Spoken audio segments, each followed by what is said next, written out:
நீங்கள் படம் பண்ணுங்க. இந்த படம் சில்வர் ஜூப்ளி போகலைன்னா நான் 6 மணியும் தொடமாட்டேன், பாட மாட்டேன்னு சொன்னாங்க. அங்கே யாரோ ப்ரொடியூசர் இருந்தாங்க, இவர் தான் சாட்சி. அது எனக்கு டக்குன்னு அடிச்சது. இது சொல்கிறது செய்கிற ஆள் அவர். கம்ப்ளீட் அவர் அப்படி போயிட்டு இருந்தவர் வந்து இன்னொரு வந்து இசை அமைப்பில் வர்றாங்க. வந்த உடனே எல்லாரும் அந்த பக்கம் சாயிறாங்க.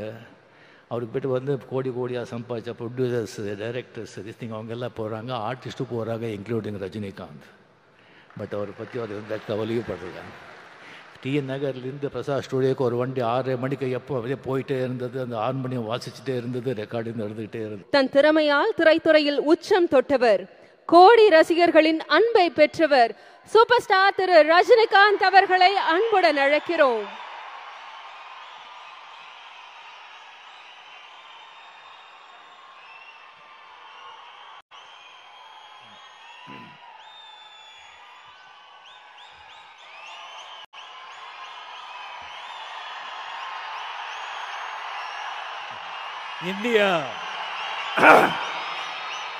இந்திய நாட்டு அரசியலில் ஒரு நட்சத்திரமாக இருந்து கொண்டு தமிழ்நாட்டு அரசியலில் இந்திய நாட்டு ஆளும் கட்சியினருக்கும் புதிய பழைய எதிர்கட்சியினர்களுக்கும் ஒரு சவாலாக இருந்து கொண்டு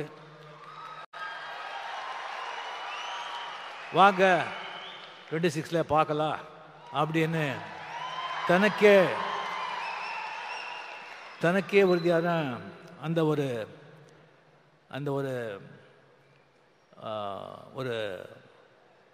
அந்த புன்னகையுடன் செயல்பட்டு கொண்டிருக்கும் சிஎம் அவர்களுக்கு மதிப்புரிய என்னுடைய நண்பர் தமிழக முதலமைச்சர் மு.க. ஸ்டாலின் அவர்களுக்கு என்னுடைய முதற்கண் வணக்கத்தை தெரிவித்துக் கொண்டு, அவர் வந்து இளையராஜா சார் அவர்கள் வந்து எப்போ வந்து இந்த சிம்பனி வந்து எழுதி இது லண்டனில் வந்து ரெக்கார்ட் பண்ண போகிறேன், இது வந்து மிகப்பெரிய ஒரு சாதனை அப்படி அனௌன்ஸ் பண்ணாங்களோ அப்போவே வந்து சிஎம் அவர்கள் இளையராஜா ஸ்டூடியோவுக்கு போய் அவரை வாழ்த்தினார்.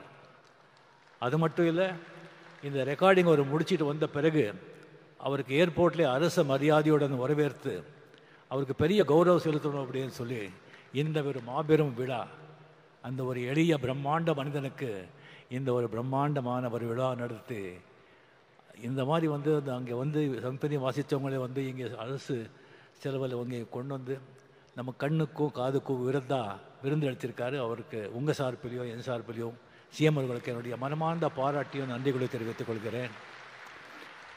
அன்பு தம்பி டெபுட்டி சிஎம் உதய அவர்களே, சுவாமிநாதன் அவர்களே, சீஃப் செக்ரட்டரி அவர்களே, என்னுடைய கலையுக அண்ணா கமல்ஹாசன் அவர்களே, நான் அதிசய மனிதர்களை நான் வந்து புராணத்தில் படிச்சிருக்கேன், இதிகாசத்தில் படிச்சிருக்கேன். அது நான் கண்ணாலே பார்த்த அதிசய மனிதர் இளையராஜா அவர்கள். இளையராஜா அவர்களே, இங்கே வந்திருக்கும் அரசியல் நண்பர்களே, பெரியவர்களே, தாய்மார்களே, ப்ரெஸ் மீடியா நண்பர்களே, என்னை வாழ வைக்கும் தேவான தமிழக மக்களே, இங்கே நான் சுவாமியன் கூப்பிட்ட இளையராஜா அவர்களை வந்து இவரை பற்றி பேசணும்னு சொன்னால் நிறைய பேசலாம். ஆனால் ஒரு நேரம் கருதி சிஎம் அவர்களுடைய நேரம் அது ரொம்ப நான் எடுத்துக்கக்கூடாது. அதுக்காக சில விஷயங்கள் மட்டும் இளையராஜா, அந்த மாதிரி ஒரு இளையராஜா ஒரு இசையமைப்பாளராக உலகத்தில் வாழும் அனைத்து தமிழக மக்களின் ரத்தம் நாரி நரம்பில் வந்து அவருடைய இசை, அவருடைய பேர் ஊறி போயிருக்கு. இப்போ ஜஸ்ட் ஒரு நோட் அடித்தாலும் எப்படி நீங்கள் பிடிச்சி இது பண்ணுறீங்க பாருங்கள். ஒரு 70s 80s 90s வந்து அவர் போட்ட பெட்டுகள், ஒரு பாட்டுகள் இப்போ கூட ஒரு ஃபிலிமில் வந்து ஒரு 2-3 பாட்டு போட்டு அந்த படம் சூப்பர் ஹிட் ஆகிடும்.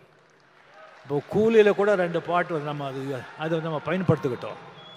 ஸோ அந்த மாதிரி ஒரு அந்த அவர் இசையமைப்பாளர் இளையராஜா அவர்களை பற்றி எல்லாருக்கும் தெரியும். அதை விட ஜாஸ்தி ஒரு மனிதனாக வந்து பெரிய மாமனிதனாக வந்து அவரை நான் பார்த்துருக்கேன். அதுக்கு அவர் மேலே ரொம்ப கௌரவம். ஒரு 1600 படங்கள், 800 பாட்டுகள், 1500 பாடல் பாடியிருக்காரு, 508 பாடு எழுதியிருக்காரு. 50 வருஷம், இது சாதாரண விஷயமா என்ன?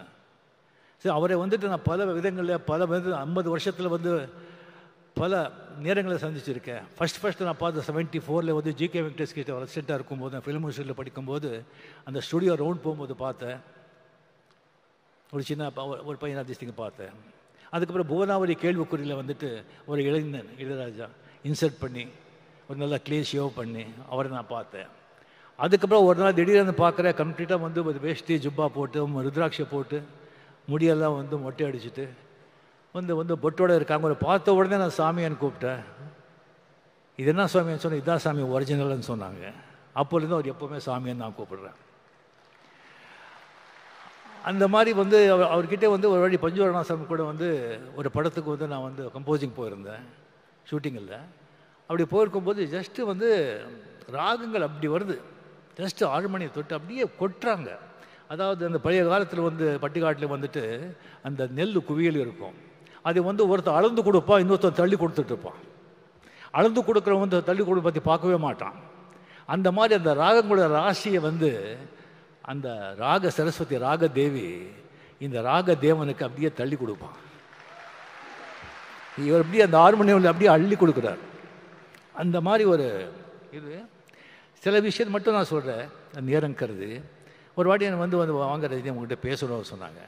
என்ன சமாச்சாரம் சொல்லி போனால், இந்த மாதிரி ரஜினி உங்களுக்கு தெரியும், நம்ம பாவதார் அண்ணா வந்து அவர் மறைஞ்சிட்டார், இன்னொரு பாஸ்கர், இன்னொரு அமரன், கங்கேபரன் வந்து அப்படியே அவன் செட்டில் ஆகிட்டான், மியூசிக் பண்ணிவிட்டு டைரக்ட் பண்ணிக்கிட்டு அவன் செட்டில் ஆகிட்டான். நான் பாஸ்கர் கொஞ்சம் நான் செட்டில் பண்ணணும், நீங்கள் ஒரு படம் பண்ணணும் சொன்னாங்க. சரி சாமி நான் பண்ணிடுறேன் அப்படின்னு சொல்லி டேட் கொடுத்தேன். பஞ்சவர்ணாச்சலம் எல்லாம் பேசிக்கிறாங்கன்னு சொன்னாங்க. சரி ராஜாதி ராஜா படம் திங்க இது பண்ணி அதுக்கப்புறம் பார்த்தா ஆர் சுந்தரராஜன் ஒரு பெக்யூலர் டைரக்டர், பெரிய ஹிட்டு கொடுத்துருக்காரு, பட் சீனெல்லாம் இருக்காது அவர்கிட்ட. அதே ஒரு வித்தியாசமாக இருந்தது. எனக்கு என்னடா இது அப்படின்னு சொன்னால் அதுக்கப்புறம் பாஸ்கர் கம்ப்ளீட்டு படத்தை பற்றியே பேச மாட்டார், வேறு விஷயந்தான் அவர் பேசுவார். அதுக்கப்புறம் எனக்கு ஒரு டென்ஷன் ஆச்சு. அது பஞ்சு சார் ஊரில் எல்லாம் ஏதோ சொந்த காரியமாக போயிருந்தாங்க.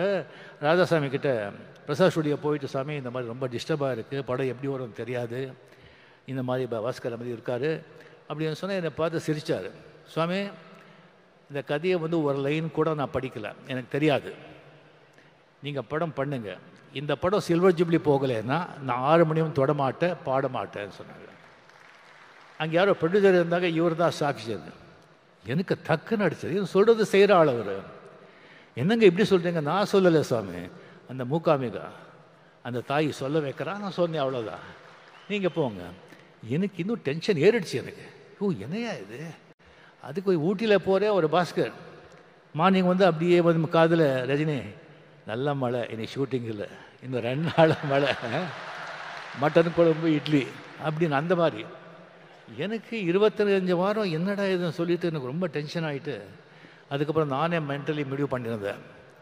நோ அப்படின்னு சொல்லி ஒரு 10 எக்ஸிபிட்டர்ஸ் 10 சென்டரில் வந்து நமக்கு தெரிஞ்சவங்க கிட்ட படம் சரியாக ஓலைன்னா கூட நாமளே பணம் கொடுத்து சில்வர் ஜூப்ளி ஓட்டிடலாம் அப்படின்னு சொல்லி மைண்டில் செட்டிலாக இருந்தேன் நான். படம் சொன்ன மாதிரி சில்வர் ஜூப்ளிங்க, சில்வர் ஜூப்ளி. என்ன ஒரு நம்பிக்கை, ஒரு கான்ஃபிடென்ஸ். எனக்கு ஒரு கடவுள் நம்பிக்கை இருக்குது, ஆனால் இந்த மாதிரி ஒரு நம்பிக்கை, சரண்டர் சொன்னால் அதெல்லாம் பலிக்கும். ஸோ அந்த மாதிரி வந்து கம்ப்ளீட்லி வந்து அவர் வந்து இளையராஜா, சாரி கமல், ரஜினிகாந்த், விஜயகாந்த், ராமராஜன், முரளி, மோகன் எல்லாருக்கும் ஒரே டைமில் மியூசிக் போட்டு கொடுக்குறாரு. பட் எல்லாருக்கும் ஒரே மாதிரி தான் பண்ணுறேன் சொல்ல, அது உண்மையிலே கமல்ஹாசனுக்கு மட்டும் கொஞ்சம் எக்ஸ்ட்ரா.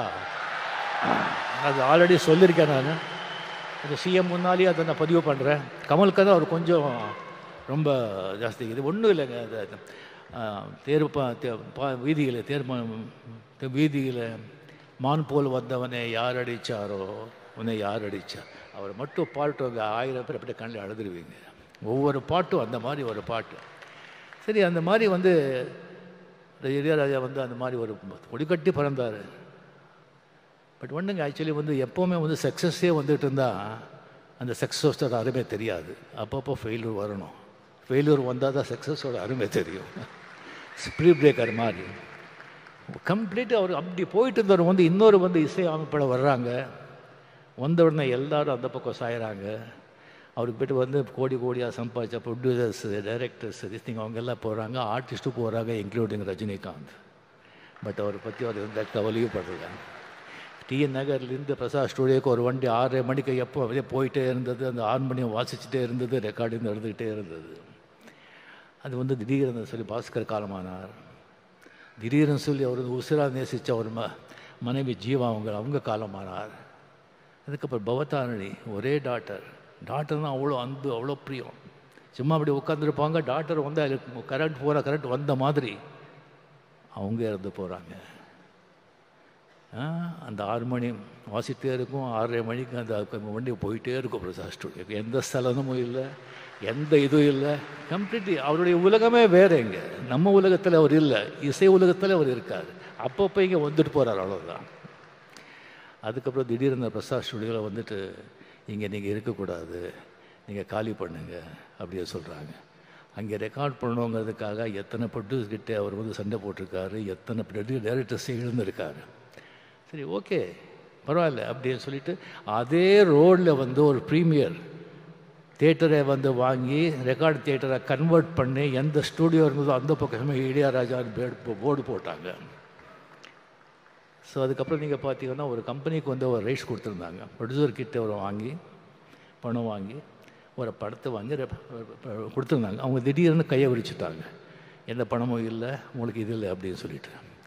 ஒரு விட மாட்டார். கோர்ட்டுக்கு போனார், ஜெயிச்சார். எல்லா ரைட்ஸ், எல்லா ராயல்ட்டி இவருக்கு தான். அவருக்கு தலைமை திஸ்திக்கு இல்லாமல் எந்த டிவிலையோ, எந்த ரேடியோவில், எந்த படத்துலேயோ, எங்கேயோ கச்சேரி கான்சர்ட்டில் பாடக்கூடாதுன்னு சொல்லி 9 மணிக்கு அனௌன்ஸ் பண்ணுங்கன்னு சொன்னாங்க. எஸ்பி பாலசுப்ரமணியம் வந்து அமெரிக்காவில் பாடிட்டுருக்காங்க. 6 மணி. சாமி சாரி, இப்போ சொன்னால் அவருக்கு பாடிட்டுருக்காரு, உங்கள் பாட்டு பாட முடியாதுன்னு சொன்னால் சட்டம் பைலா எல்லாருக்கும் ஒன்று தானே, என்ன இருக்கோ இது பண்ணுங்க. எஸ்பிபி வந்து டெஃபினட்டாக பாட மாட்டான், நிறுத்திடுவான். அப்படியே எஸ்பிபி கோச்சிக்கிட்டாங்கன்னு சொன்னால் அவனுடைய நண்பனே கிடையாது. அது பாடிட்டு இங்கே வந்து என்னை பார்க்குறான்னு சொன்னாங்க. அதே மாதிரி எஸ்பிபிக்கு வந்து அங்கே பாடிட்டுருக்காங்க. நியூஸ் போகுது. அங்கேயே அனௌன்ஸ் பண்ணி இனிமேல் இளையராஜா பாட மாட்டேன், வேறு மியூசிக் டைரக்டர் பாட மாட்டேன்னு நிறுத்திட்டு சென்னை வந்தோடனே அவங்க பார்த்தாங்க. 2 பேர் அந்த இண்டஸ்ட்ரி இழந்தது. ஒன்று எஸ்பி பாலசுப்ரமணியம், இன்னொன்று விவேக். இது 2 பேர் இடத்தையும் யாராலும் நிரப்பவே முடியாது. அந்த கோவிடில் வந்து எஸ்பிபி இறந்த உடனே பிரதருக்கு சிந்தாத கண்ணீர், பொண்டாட்டுக்கு சிந்தாத கண்ணீர், டாக்டருக்கு சிந்தாத கண்ணீர், நண்பனுக்காக கண்ணீர் சிந்தாங்க. அதுக்கப்புறம் வந்து ஒரு சர்ச்சை வந்தது, ஒரு டிபேட். ஒரு பாட்டு வெட்டு ஆகணும்னு சொன்னால் மெட்டா இல்லை வரிகளா அப்படின்னு ஃபுல் டிபேட், வாக்விவாதங்கள். டிபேட் இருக்கணும், வாக்விவாதம் நடக்கணும், கருத்தை வச்சு நடக்கணும். அப்படியே தனி மத தாக்குதல் இருக்கக்கூடாது. அது என்னுடைய அன்பு.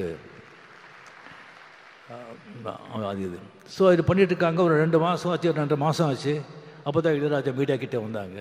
பண்ணிக்கும் போது சார் இந்த மாதிரி டிபேட் நடந்துட்டுருக்கேன்னு சொல்லும்போது, அப்படியா, அது எல்லாம் நமக்கு தெரியாது.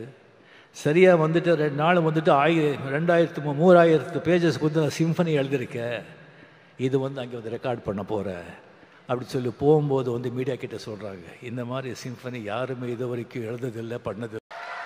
இந்த இளையராஜாக்கு இல்லாத திமிரு வேறு யாருக்கு இருக்கும் அப்படின்னு சொல்கிறாங்க. வேறு யாரும் சொல்லியிருந்தா ஒத்துட்ருப்பீங்களா? கேட்குறோம், பிகாஸ் அதுக்கு தகுதியான மனுஷர். அதுக்கப்புறம் ரெக்கார்ட் பண்ணி வந்துட்டு சொல்கிறார், இந்த இளையராஜாவை எந்த அளவுகோல் வச்சியும் அளக்க முடியாது, அதுக்கு மீறி நின்னவனா 82 இயர்ஸ், இன்னும் பாருங்கள் என்னென்ன பண்ணுறேன்னு சொல்லுங்கள். அது இளையராஜா, இன்க்ரெடிபிள் இளையராஜா.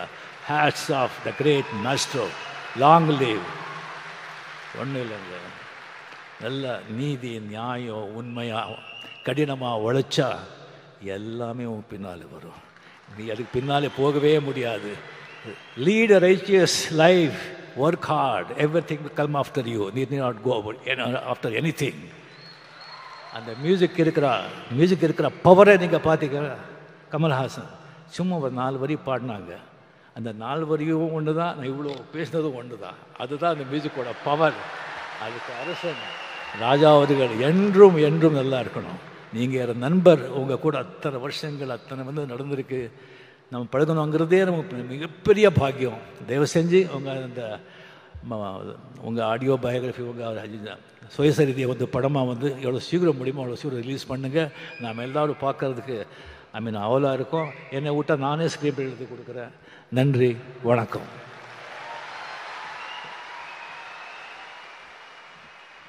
தன் நண்பருக்காக இங்கு சிறப்புரையாற்றிய சூப்பர் ஸ்டார் திரு ரஜினிகாந்த் அவர்களுக்கு மனமார்ந்த நன்றியினை தெரிவித்துக் கொள்கிறோம்.